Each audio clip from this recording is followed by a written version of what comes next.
Your favorite artists, new music discovery, candid conversations, unfiltered, loudmouth, little lady, lots of music history.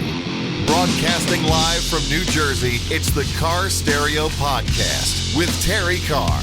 Why, thank you, big voice guy, New Jersey radio legend Rob Moorhead right there for the intro. A lot of people have been asking me. Yep, that's Rob. So glad you're here. I'm Terrie Carr, and this is the Carr Stereo Podcast. It's another episode. By the way, I've got some cool episodes coming up. John Corabi will join me next week. You may remember John from his days in Motley Crue and Union of Screaming the Dead Daisies. Daryl DMC McDaniels from Run DMC, and one of my favorite genius guitar players, Paul Gilbert. I'm so excited. But today, I know I often say I'm with an old friend, but truly, today I am. My buddy Damon Johnson, who is reforming the band Brother Cane for a full new release, Magnolia Medicine, due in April. Damon discusses why the time is right for a full record, the first single, the album's title, his Thin Lizzy days, his Skynyrd moments, and more. Many may know Damon from his incredible time playing guitar with Alice Cooper and Thin Lizzy and John Waite, and of course, the legendary Lynyrd Skynyrd. He's still in the Skynyrd band. I love this guy. I have since 1993, as the Carr Stereo Podcast welcomes Damon Johnson. So the Carr Stereo Podcast is on with one of the greats from the 1990s. When I want to kick back, when I want to have a cocktail, when I want to listen to some good frickin' rock and roll, Brother Cane is always a go-to band for me. So you know him from Alice Cooper, maybe. Maybe you know him from his days in Thin Lizzy. Maybe you know him with John Waite, one of my favorite vocalists of all time. Or, of course, also being the grease that drives the Skynyrd bus these days. Because I have to tell you, whether I'm talking to Johnny or Ricky or anybody from Lynyrd Skynyrd, there is not an interview where your name, Damon Johnson, does not come up. Those guys love you. You have made it really possible for them to, continue this Lynyrd Skynyrd legacy. No pressure. No pressure. Wow. And of course, one of the great, amazing, underrated bands of the 1990s.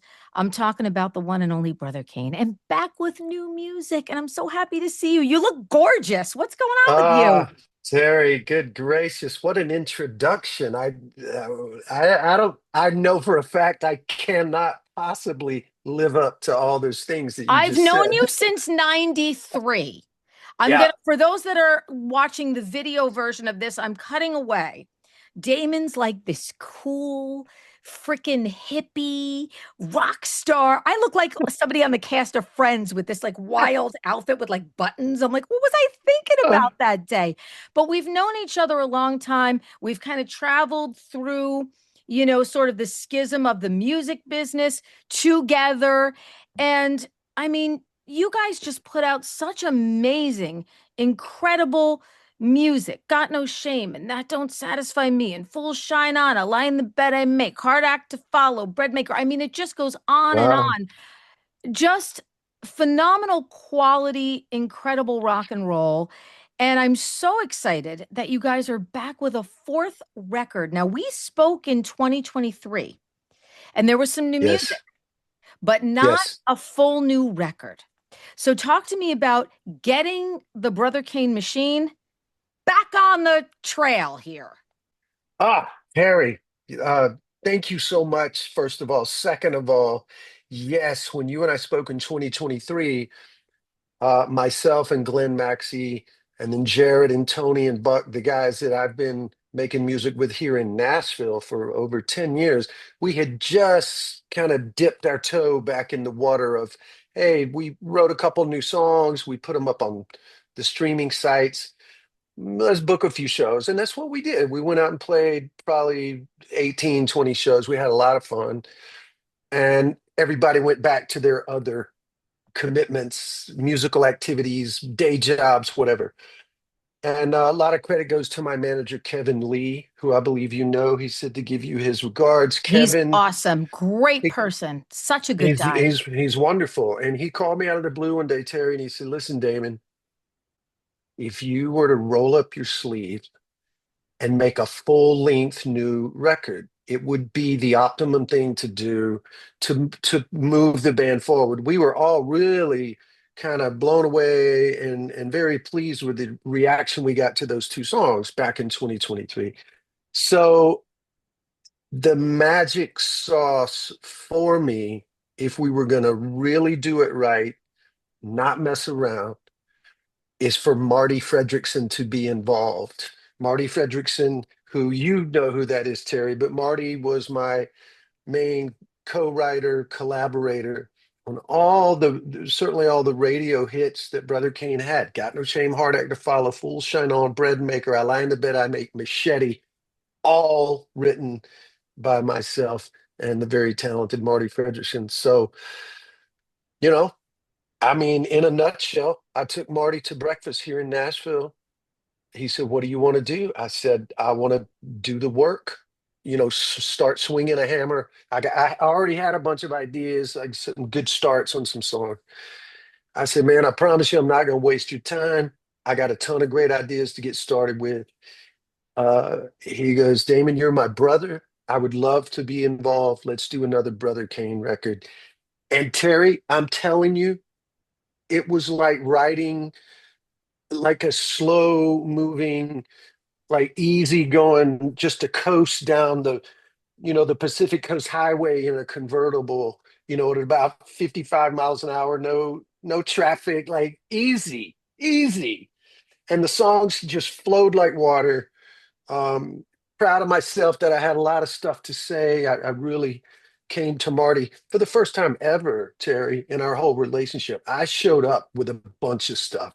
Back in the 90s, I was kind of leaning on Marty to kind of start the ideas. You were a He might kid. have a, I mean, you were I you was a were a kid. really young guy, and and Marty Yeah, is the hit honcho, by the way. This is what he does. He's a crafter of sound, he's a crafter of song. He is just one of the most talented and in-demand people. So that you yeah. have this, connection with him is pretty incredible.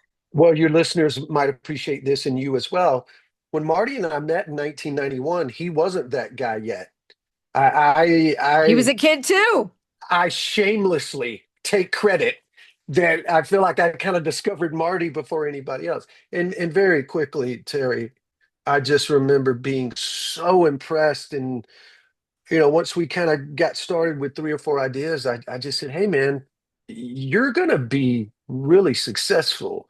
Because he already knew that his path was going to be as a songwriter or producer. He'd been in bands. That wasn't really his focus. He didn't necessarily want to do that. So it just so turned out that his first, hit song at rock radio was with Brother Kane, and Well, one you were a followed radio another. band. You Yeah, were a radio band in the yeah, 90s, and you guys came, and we've spoken about this. You guys came at kind of the changing of the guard, if you will. And there were so many cool bands that came out at that time. It was you and the Cheetah Wheelies and Widespread Panic and Government Mule. Everybody that was just a rock band. People could say, "Oh, they was Southern flavored," but I look at it now, you guys were just rock bands, yeah. just rock bands. And so, when I think of those early days, you guys came right at that kind of changing of the guard, but you really did usher in the importance of what it was to be a radio band in the 1990s. That's when radio bands exploded and everybody really Yeah. realized the importance of getting those singles on the radio. And it was one after the other for you guys. I mean, it was like 93, 95, 98. Like, you guys were just shot out of that cannon. Well, that's a beautifully on the money description of kind of what was happening then, Terry. And I love just that word radio. Radio was so important to me my whole life. I'm talking about in grade school, elementary school, middle school.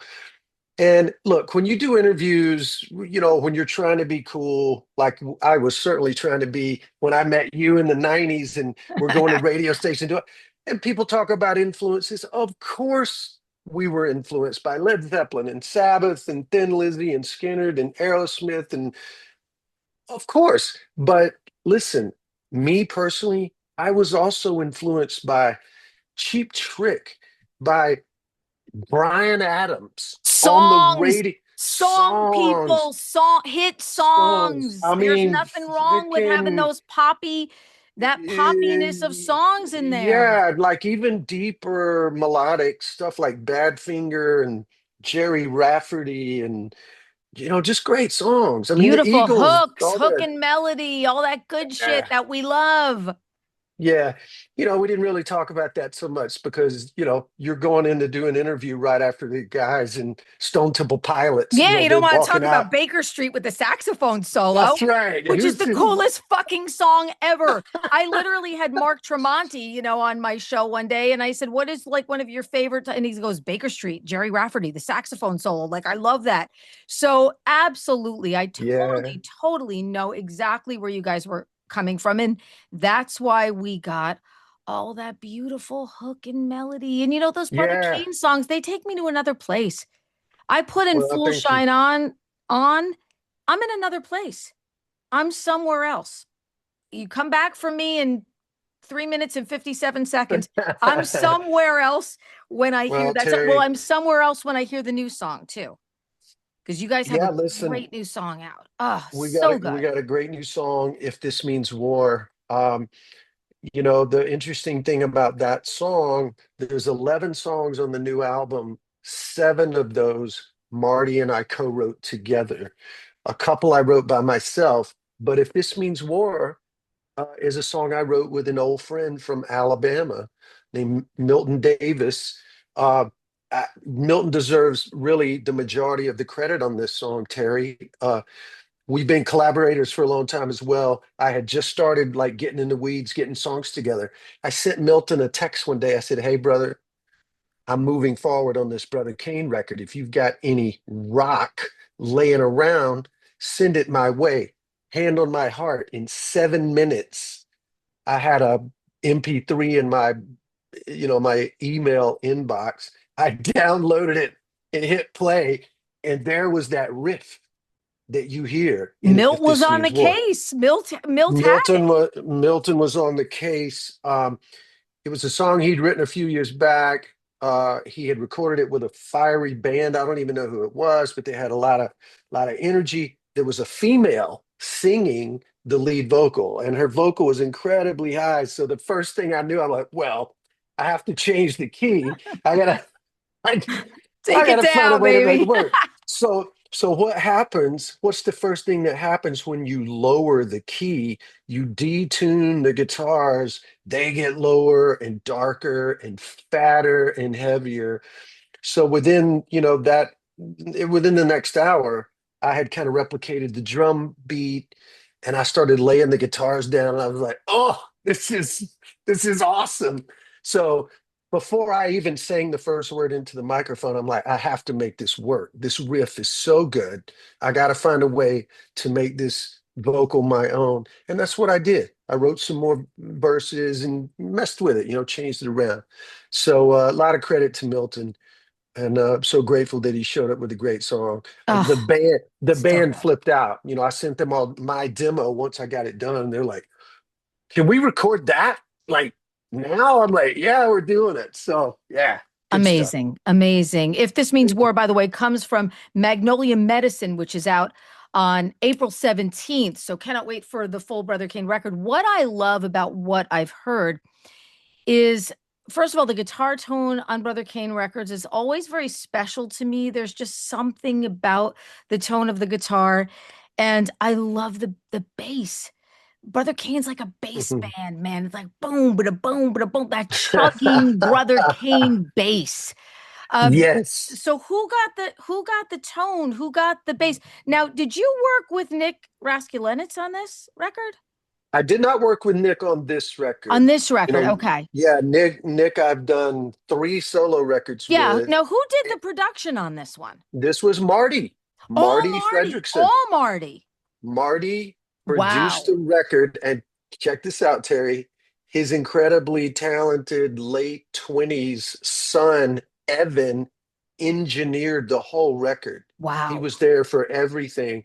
And Evan and Marty together mixed it. So that finished product you hear with that fat bass, all that beautiful compression and EQ. I mean, every morning for me, when I would go in the studio and they'd play me what they had worked on with the mix the night before, it was like Christmas. It was literally like Christmas. he'd go, sit down, bro, check this out. And it would just be like, boom. I'd be going, wow, this sounds incredible. A lot of credit to Evan. But Marty did a first class job producing the record. Um, Marty did produce our second Brother Kane album way back in '95, the record that had Full Shine On and Breadmaker on it. So Yeah, he, so Seeds. you Yeah. know, he's been producing for a long time, but just like I've gotten a bit better as a writer and a singer, Marty's only grown in his experience and as a producer, as an engineer. So yeah, there's something really kind of beautiful about these old friends coming back together with literally 3 decades of additional experience and then go, okay, man, let's do what we did 30 years ago and see what it sounds like. Yeah. And that's what Magnolia Medicine is. The crafting of that sound, of that Brother Kane sound. Let's talk about the title, because the title has a very special kind of meaning to you as well. Talk to me about the Magnolia Medicine that was in your life. Yeah, I appreciate you asking about that, Terry. So the magnolia tree is very specific to the South. I've had magnolia trees in my yard. My grandmother had them, both my grandmothers. I had them in my home as a kid.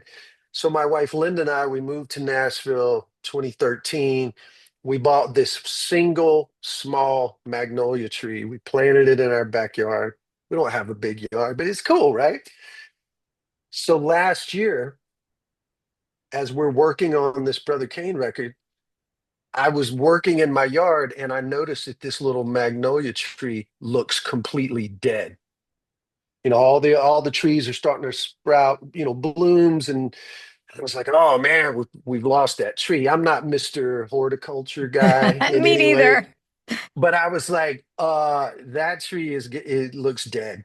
So there's a little mom and pop like plant store down the street. So I took a picture and I like snapped off a little twig of this thing and I took it to this old guy and I said, hey bro, would you check this out? I said, I think this thing is dead. He looks at it, he goes, yep, looks pretty bad. I'm like, what do you got? Are we out of luck? He picked up this little bottle about, the size of my AirPod case here. He shook it like this. He goes, listen, man, pour a cap full of this in a 5-gallon bucket of water. Pour it on the roots. He goes, good luck. That was it. So I took it home. I did it. I did exactly what he said once a week for like 2 or 3 weeks. I'm back outside. Linda's in the front yard working on like planting some little flowers. And I look out there at that tree, Terry, and there's this one gorgeous white bloom that has sprouted on the top of it. So I kind of trotted back up to the front yard. I said, Linda, you're not going to believe this. That tree is coming back to life like this. And you could see a couple of other small bulbs coming. I said, that old man, he sold me some magnolia medicine. And Terry, she took her gloves off. She dropped them on the ground. She stood up. She goes, that's the name of your album, Amazing. Magnolia Amazing. Medicine. I love And I it. just think the whole Southern connection. Listen, the South has been through a lot. The South is still going through a lot. Uh, People are having a hard time making ends meet. They're making a hard time knowing what is real and what's not real anymore these days. And I just felt like certainly me and my house, we could use some magnolia medicine. Magnolia Medicine, yeah. And I'm starting to find out other people feel like they could use some too. So I just feel like it's a beautiful title and there's some hope in it, you know? There's some hope in that title. And we need And some hope these days. Man, do we we need need some hope. we need some hope right now more than ever. So yeah. And for us as a band, it is a definite statement. I love the little press release that went out. This is not some uh timid kind of, hey guys, we got a new song. It's a statement. I mean, it's like, especially with If This Means War being the first single, it's like a cannon shot. It's a statement like, hey man, we're not messing around. This is not a side project. This is a And what real a band. banger of a song. What a banger of a song. It's Yeah. everything we love about Brother Kane and such.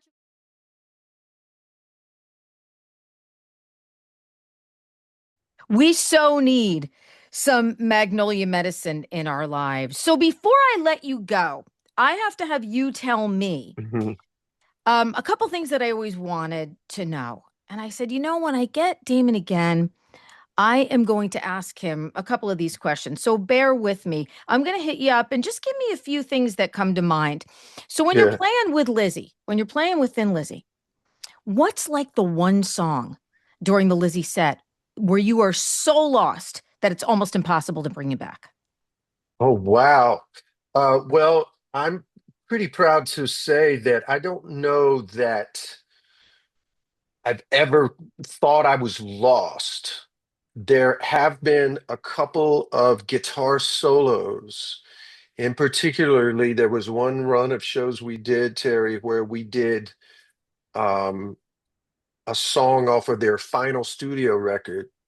That album was called Thunder and Lightning. It was a song, incredible rock song called Cold Sweat. I love that And song. Yeah. I don't know if you remember this, but John Sykes was Scott Gorham's guitar partner on that one record.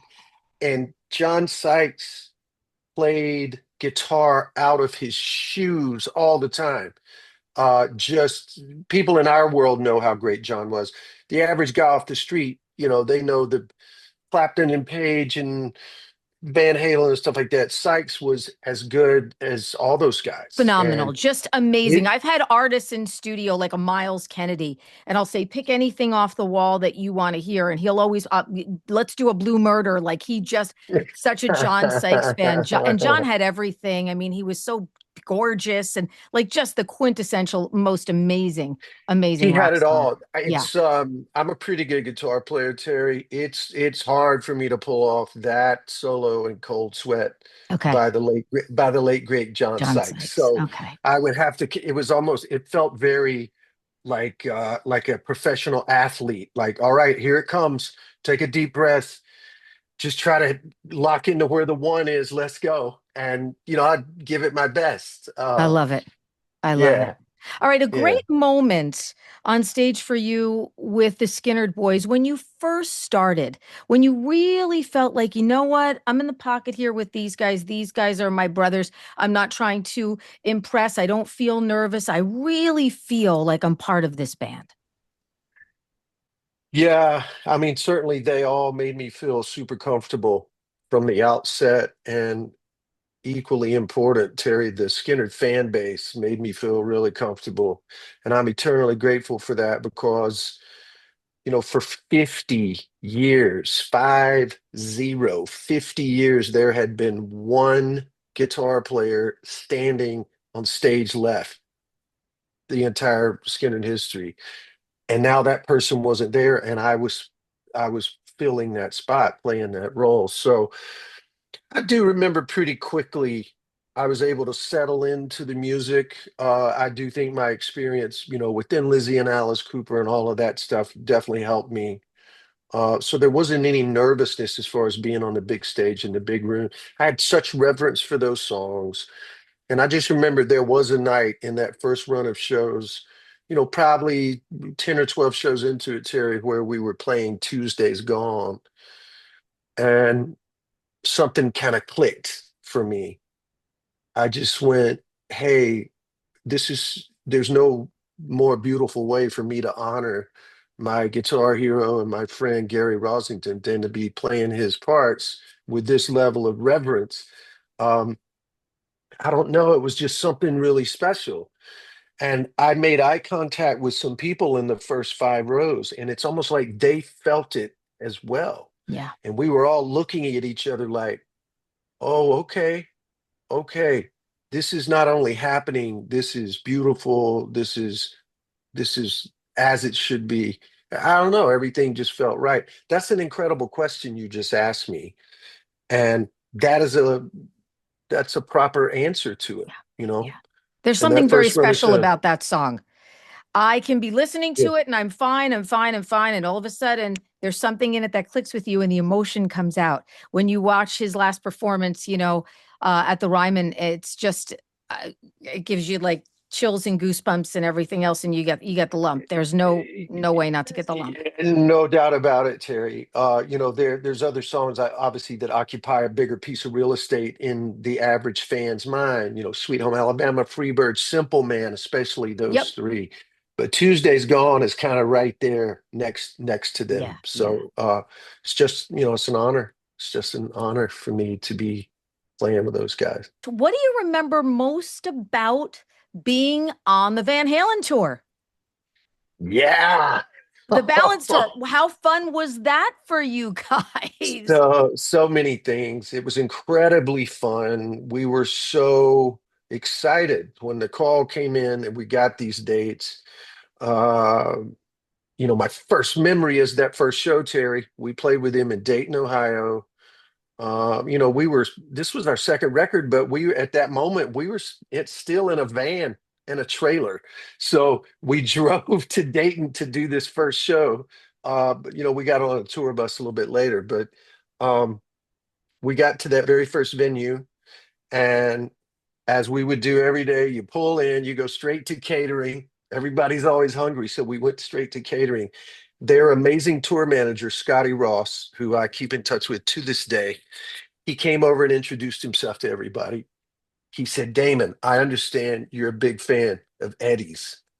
And I said, "Scotty, God changed my life." I said, "This band changed my life, but that guy changed my life." He goes, "Well, listen, he's down by the dressing room if you want to run down and say hello." I jumped up like someone had, lit a hand grenade at the table. I ran down to the dressing room area, and I'm knocking on doors and, sticking my head in like, "Hello," nothing. I went, those guys, they had like 4 or 5 dressing rooms and they just hadn't gotten there yet. This was early in the afternoon. So I just thought, well, that's all right. I'll see him. He's doing something. I'll see him later. So I went to our dressing room and I opened the door and Eddie is over in our refrigerator looking at our stuff. And the first words I ever said to Eddie Van Halen was, "Hey, man, why don't you go to your own dressing room and get drinks out of your own fridge?" And he turned around and he cracked up. He lit up in a big smile. He goes, "You must be Damon." I said, "It's me, buddy." And he came over, he hugged me, he kissed me right on the cheek. He just said, "Man, I've heard a lot about you. I've heard a lot about your band. We're so stoked to have you here." And oh, Terry, you can't make that up. I mean, I'm a kid from a chicken farm in nowhere, Alabama. And Eddie Van Halen's eating out of your refrigerator. Yeah. And like I saw Van Halen, I think 8 times in high school. I would travel wherever they were. If they were in a 300-mile radius, I was going. See my sign up there, the Van Halen Highway? I love it. Yeah. I love it so much. Me too. I was a Van Halen kid too. They were my Led Zeppelin. Van Halen was my Led Zeppelin. Oh, for sure. For sure. That's a absolute proper analogy, drawing a line between those two bands. So yeah, I mean, we were so fortunate. We did so many awesome things in Brother Kane back then. And, it's fun to reconnect with those memories now, especially that, I've put the 21st century version of the band together. We've got the great new record that I can't be more proud of, more excited about. This is such a thrill to talk to you, Terry, with our history, all these years, and just all the best to you and continued success. And listen, you mean a lot to so many rock music fans up there in the East Coast. We're all grateful for you, and it's always fantastic to talk to you. And thanks for talking about this new Magnolia Medicine record. You're going to make me cry. First new full record in 28 years. We get it on the 17th of April. We need some Magnolia Medicine. Damon Johnson, I love you dearly, and I cannot wait to see you and give you a big old hug in person. Terry, I love you too. All the best to you and your family. Good health, continued success. I will see you this year somewhere. Let's go. Don't forget to like this podcast and subscribe to the Carr Stereo page on Spotify, Apple, YouTube, or wherever you get your podcasts. I'm Rob Moorhead. TC and I will see you next time.